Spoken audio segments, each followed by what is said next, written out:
life practice community. So hopefully I'm going to show you, and then I'm going to get things started just so you can start getting relaxed. How to lay on the bolster, because that was confusing to me at first, is actually your back should be at the end, and then you lay on top of it, and then you can put your hands off to the side. You can do up. For me, the most I can do is off to the side. So we're going to just go into that position to get started. And I'm going to get things set up while you're doing that.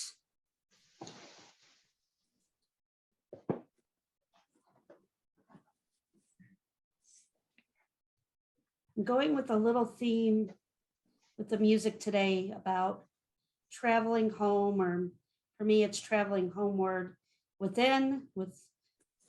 seeing family and all that. So that's a little bit of what the music is going to be about today.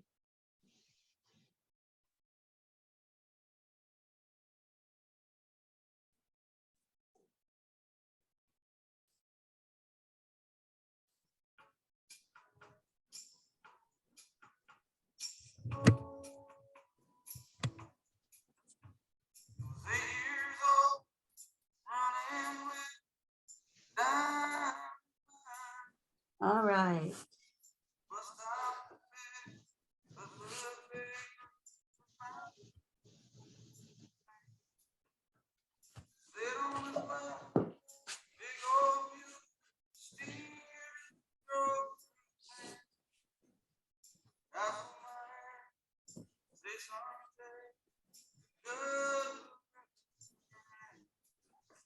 So let's get ourselves situated here and comfortable as possible. You can either lay your legs in front of you.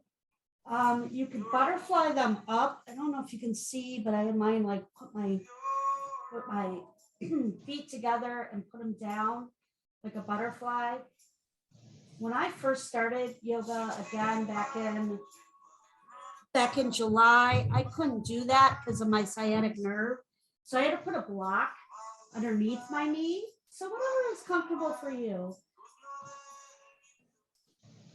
You want to go ahead and either close your eyes or focus on a gaze on the ceiling, whatever is more comfortable for you, feels safe for you to travel home within you.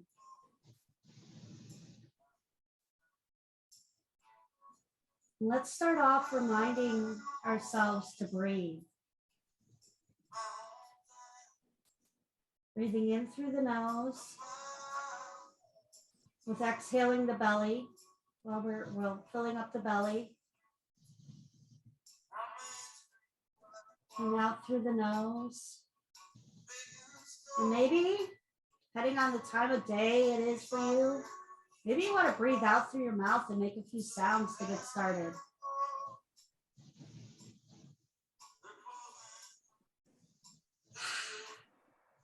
For me, it's always a good way to wake up. For me, it's a good time of day. I know for like Marie, it's 4 o'clock in the afternoon. Maybe you need to let some things out. So however your breathing needs to be for you to stay here for a little bit.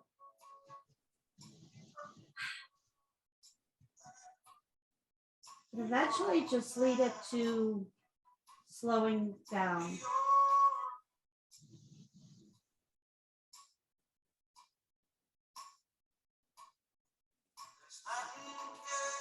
To go traveling within yourselves, giving yourself time to go home within yourself today.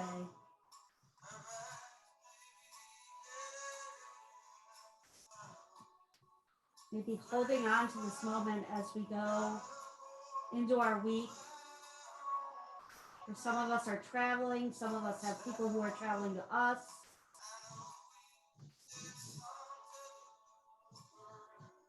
Just remembering that we can always choose to take a moment to go home within ourselves. So let's go ahead and set an intention for our practice today. And perhaps that intention is to let ourselves feel the gratitude this week. We're always giving gratitude, but maybe to actually feel gratitude towards us, like we all shared this morning. Even in the simplest things. Maybe we'll clear a plate and somebody will say thank you. But maybe giving ourselves a little credit that we're going to be sober. Maybe it'll be a struggle to be sober. Maybe we're newly to being sober. And to just give ourselves permission to receive gratitude. To say, I'm glad you're in a place that you're sober, you can handle this.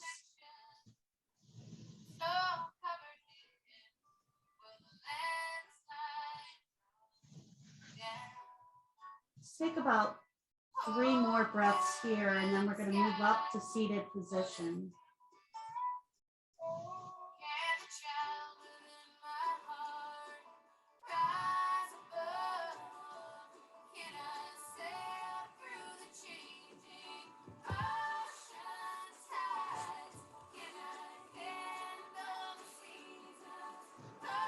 And when you're ready, you will move up to your seated position, crossing your legs, slowly making it up to seated position, no rush.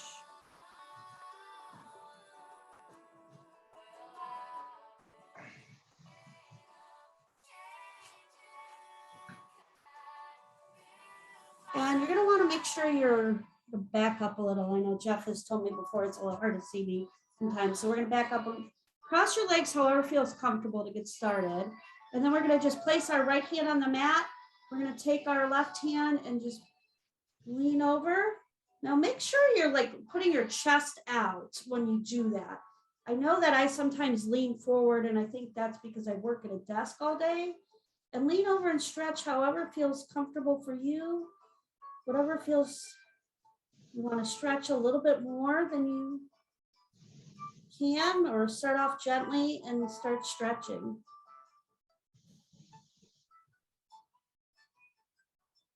Hold that position for a little bit.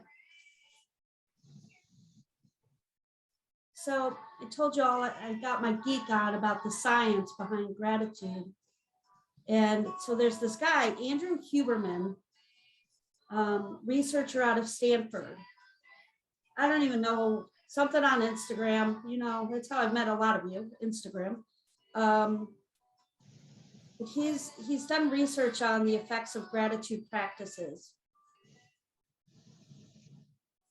And I had even posted it on Facebook. I'm going to be transparent. I liked what he quoted about, you know, things to look at with gratitude, but I hadn't listened to the episode yet when I did it, when I listened to his podcast as of that point. Let's hold there for one more moment. And then when you're ready, let's float our hands up to the ceiling. Feel that stretch.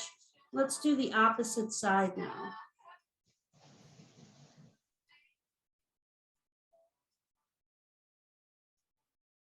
So he started talking about things we hear, and make sure I'm doing it again. I'm leaning forward. For any of you that need a reminder, let's make sure that we're putting our chest out a little bit here and over. But it was so interesting to me. You know, I didn't really understand that there were, I mean, I guess there's a science behind gratitude, but what I didn't understand is how, you know, when I went to term this grounded in gratitude, I just thought, oh, nice with the holidays and all of that. But there's a whole science, and it's so interesting because it's so tied. The key words, buzzwords he was using were the same words we use in talking about transforming our brain and sobriety, about the stretches and the things that happen in our brain when we're stretching and what our body transforms into. Because really stretching, I was listening to Alex again in some of the trainings. I was listening to her training yesterday about stretching and how really it's not about the muscles, we're rewiring our brain. Okay, let's lift our arms up, and then we're going to move forward, and we're going to just place our hands in front of us, crawl up to where it feels comfortable, but a stretch.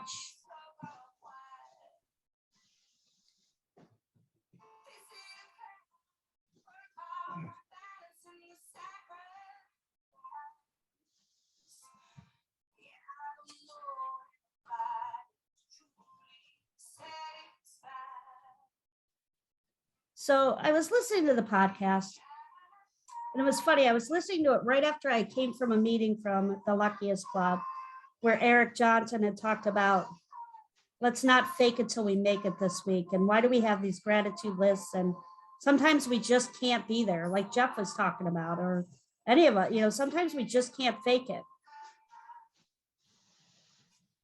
And this guy, this Andrew last night in this podcast explained why.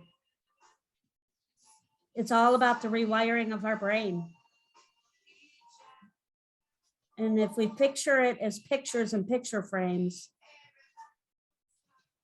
those pictures will always be stamped in our brain, whether we're grateful or not grateful.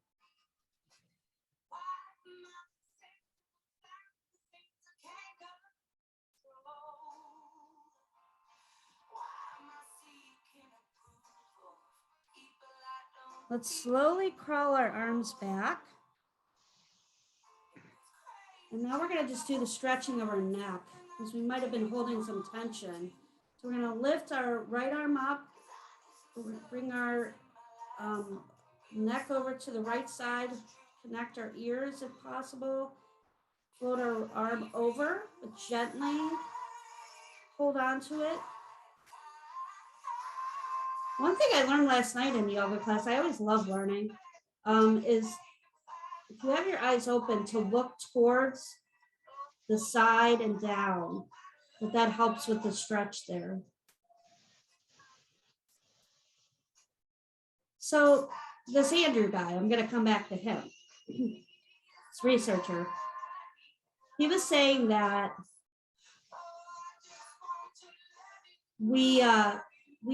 a lot of us say we have this gratitude practice, and we write down these lists. Like I've talked about, I have these journals. We would share out, what are we grateful for? And it was like, that's not really getting to the stretch of the brain and really rewiring. You're not, and he, just like when we talk about yoga, we talk about sobriety and dopamine hits and serotonin. He said, it helps towards it, but it doesn't give you that hit. Where the hit of serotonin comes in is when we think about somebody who is grateful for us. And a story, when we reflect on a story,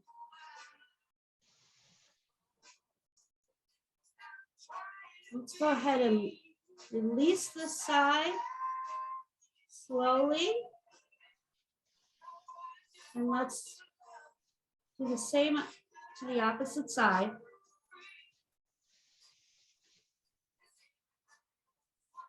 So they did this study at Stanford where they brought people in, and they didn't just bring them in, they did research all around the world. So different times, different people, but they told the people a story about somebody who shared that they were grateful for, so it was, just sharing a real life story, just like we all shared one this morning. And then they had brain scans with it. And every brain scan showed the same dopamine, or the serotonin hit. I keep saying dopamine, serotonin hit on every single person.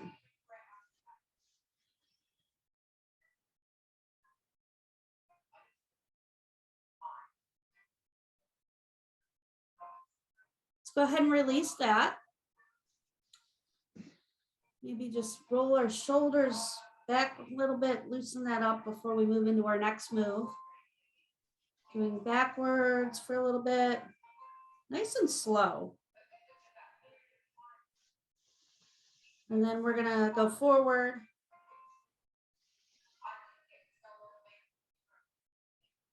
And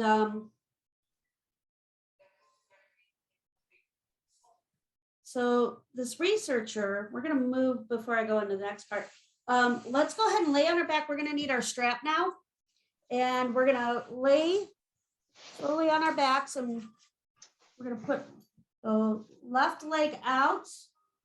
And if you don't have a strap, that's okay. You're gonna take it to the balls of your feet. The strap is gonna be on the ball of your feet. And you're gonna lay back and you're gonna stretch it. You're gonna have the strap in both hands. So something I didn't know when I first started, I would just always put it in one hand.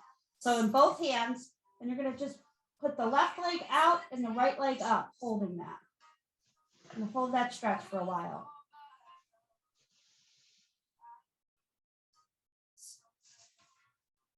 So what they learned from the research was that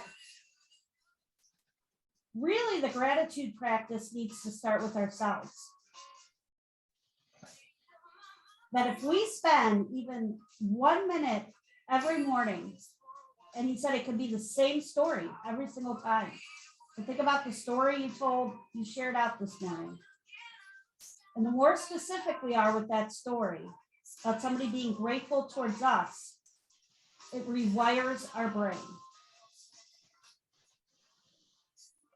So kind of like the stretch that we're in right now, we're rewiring our muscles by doing this stretch. Kind of like sobriety.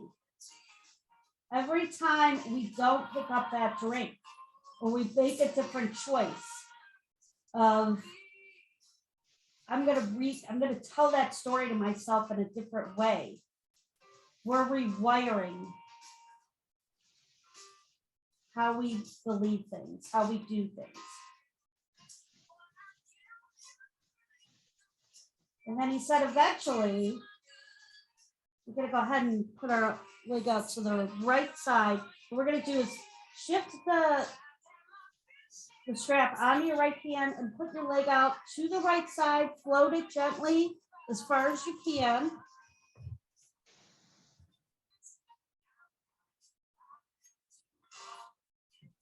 So he said, if you do that once a day, you're rewiring your brain. And that's the real gratitude practice, because you have to start with yourself. Or you can't fake it till you make it. And once you get that hit of serotonin, then it gets things moving, and you can truly start to feel grateful. And your brain can truly start to receive the gratefulness and give the gratefulness in the way that it's supposed to.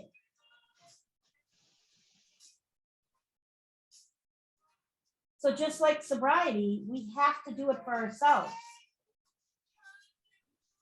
A lot of times we start off with, maybe we want to do it for a health reason, for court ordered, our family is on our back. But eventually, we really have to do sobriety for ourselves first. Then it trickles into everything else. This just blew my mind. It makes so much sense. But I always just thought that gratefulness was, if you did it enough, it'll train you. So we're going to bring our right leg up. We're going to switch the hands that the strap is in into our left hand, and we're going to float over to our left side, crossing our leg over to the left side, looking over to the right. You can have your hand stretched out. I'm going to get away from my wall.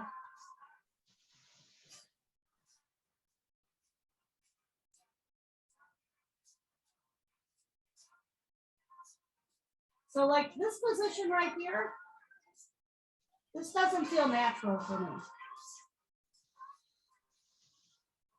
And I compare it to, this stretch would be how I felt 2 years ago going to my family for Thanksgiving and not having a glass of wine in my hand.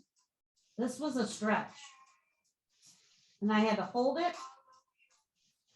And my strap that was holding me. I had to bring sparkling water with me and hold on tight.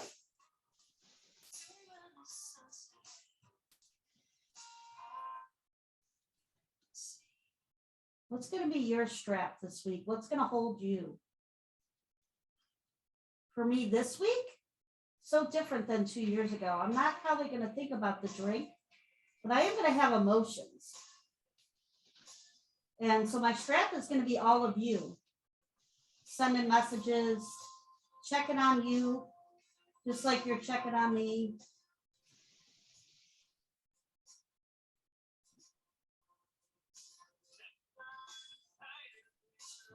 Let's go ahead and lift the leg up. And then we're going to switch feet. We're going to put into the left foot, the strap, and we're going to hold the strap with both hands.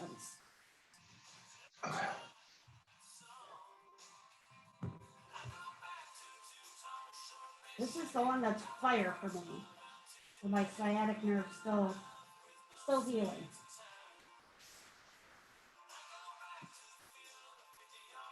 So when I think about sobriety and fire, and this stretch that's a little painful, think about like not being able to pick up the drink and numb.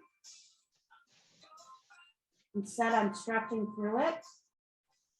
Think about how going to visit my mom. I'm going to have to lean into that this week and then leave her at the nursing home and go visit my brother after, and she won't be with us.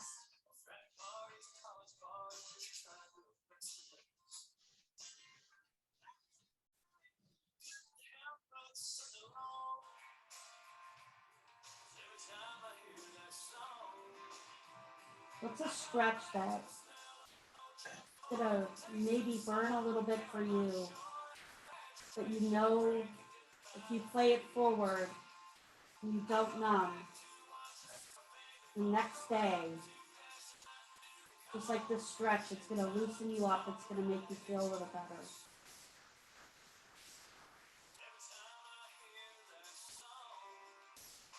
Go ahead and put the strap into our left hand and bring our left foot out and leg out and stretch that off to the side.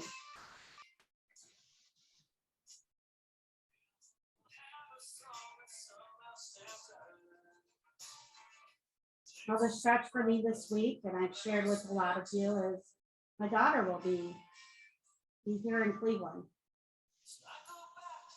And, we're still working on things. And I know numbing out, I know picking up the drink isn't going to make anything better between us. There's going to be some joyful moments. There's going to be some probably joyful moments too, that I'm just going to have to work through and lean through it. Feel my feels. I stretched you all this morning by making you feel your feels right away. We did that together. Again, it's the we.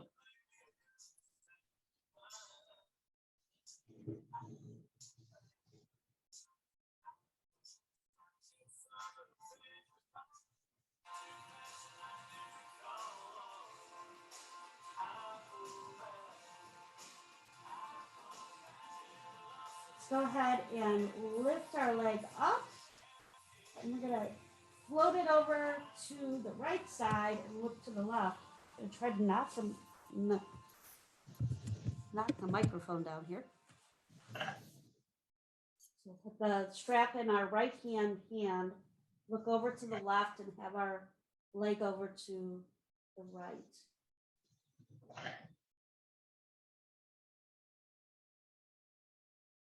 So one of the other things this gentleman said, this Andrew, this researcher, I can't remember his last name. I think it's because my son's name is Andrew. So, and my son studying science. So I felt like I was listening to my son. Is that if we can't think of something in gratitude that has happened to us, then we should listen to or read a story that when they did all that research, they were telling people stories. They weren't, that eventually it connected them to their own story. Again, this was a mind-blowing moment for Cathy. Because let's think about sobriety. How did a lot of us come about to sobriety and stay with it and start to understand it?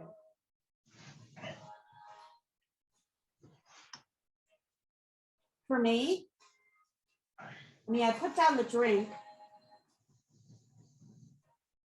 Then the next thing I did is I started reading stories, what they call quit literature, quit lit stories of other people, other women specifically for me, and their journeys. Laura McGowan, The Luckiest, We Are the Luckiest, was really one of the first ones I read. And I sobbed and sobbed and sobbed. Because here's this professional woman who was telling my story, this mother who was telling my story. And that shifted me. That knowing somebody else like her could be sober and have done a lot of the same things I did. And it hit something in my brain that began to rewire. Some of you in here may be in AA. I thought of the big book in AA and all the stories. And how genius that is. But that's the stories that we hear in sobriety that say, me too.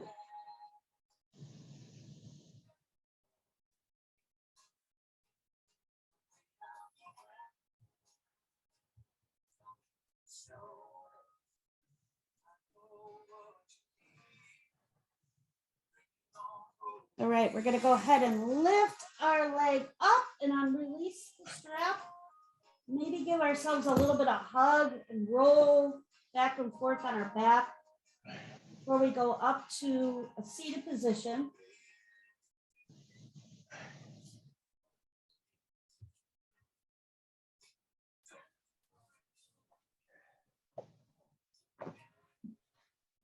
All right, we are gonna just demonstrate. We'll put the right leg up, left leg out, and just hug and lean into our right leg. If you want a little more, you can twist. Today, I'm just gonna stay here. But that's wherever your practice is that you want right now.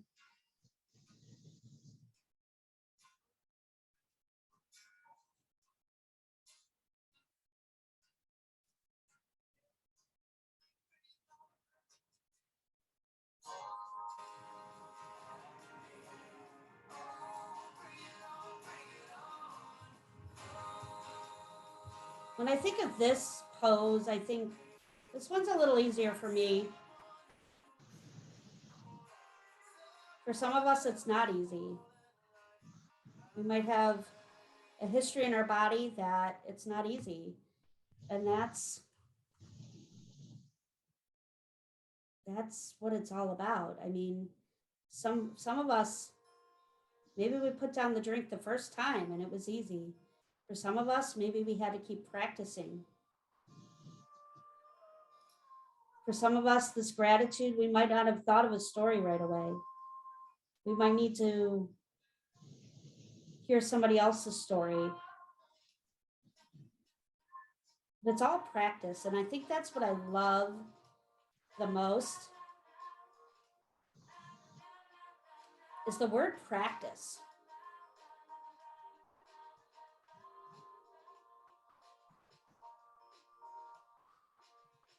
Let's go ahead and release this leg. Bring our left leg up and just hug that leg. You can twist if you want. I'm just gonna hug and lean a little forward.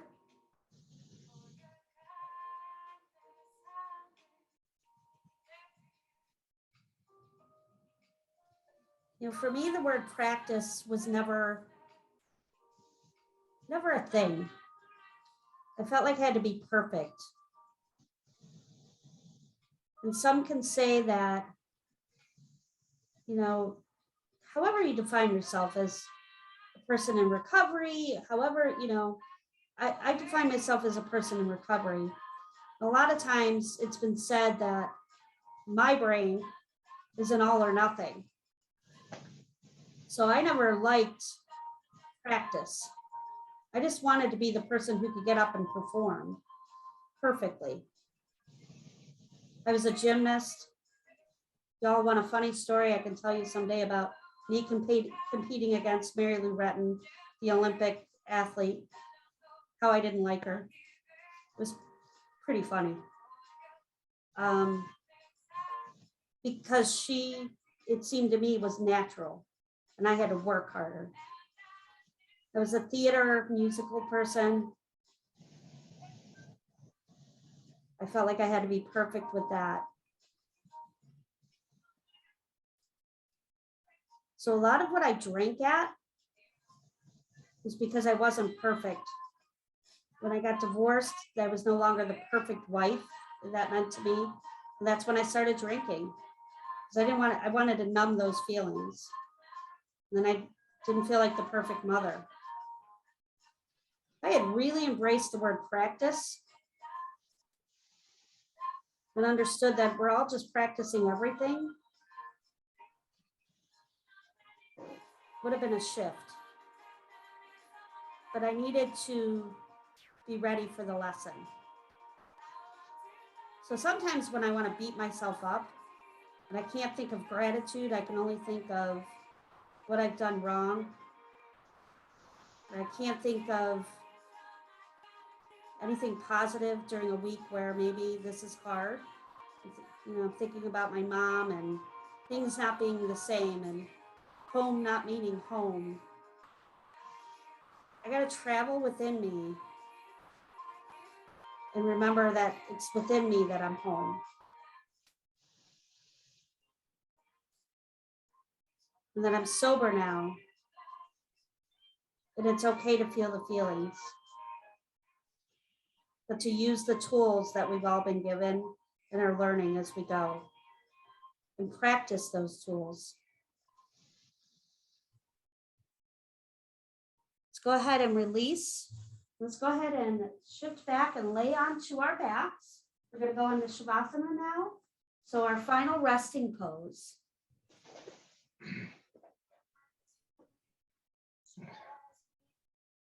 Go ahead and lay back.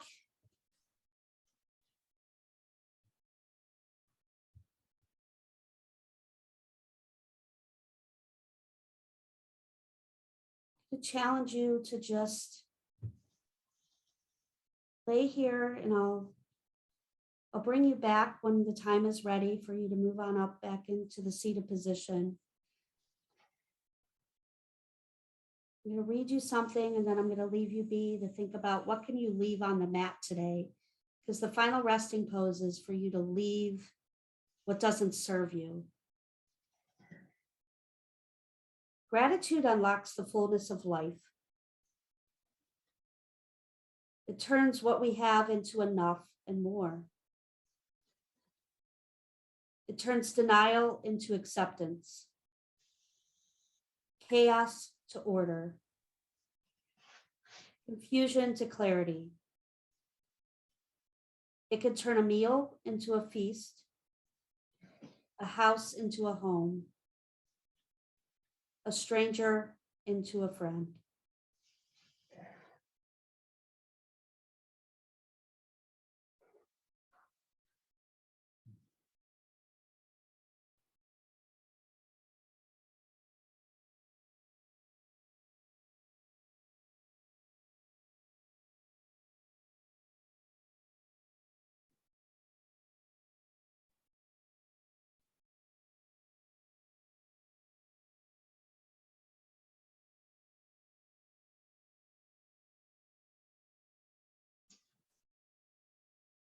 And when you're ready, give yourself a little bit of a wake up wiggle.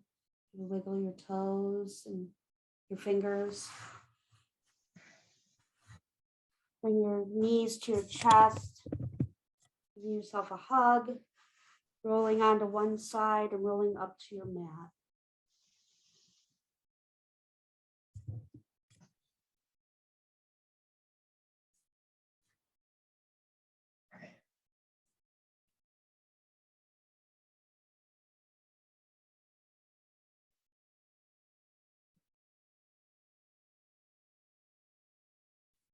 I'm going to invite you to bring your palms to heart center.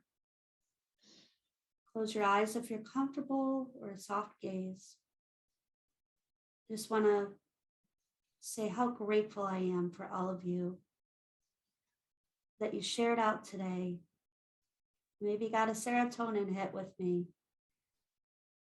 of shifting what our gratitude practice is all about.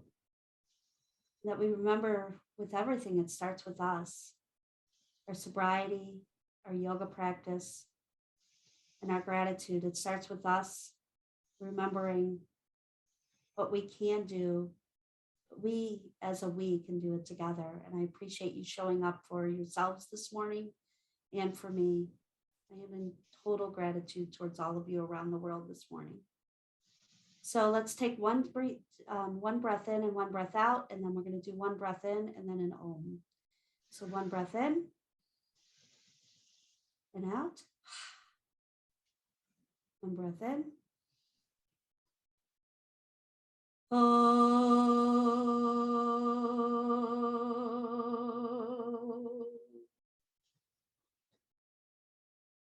Thank you all for being here today. I adore each one of you. Thank you.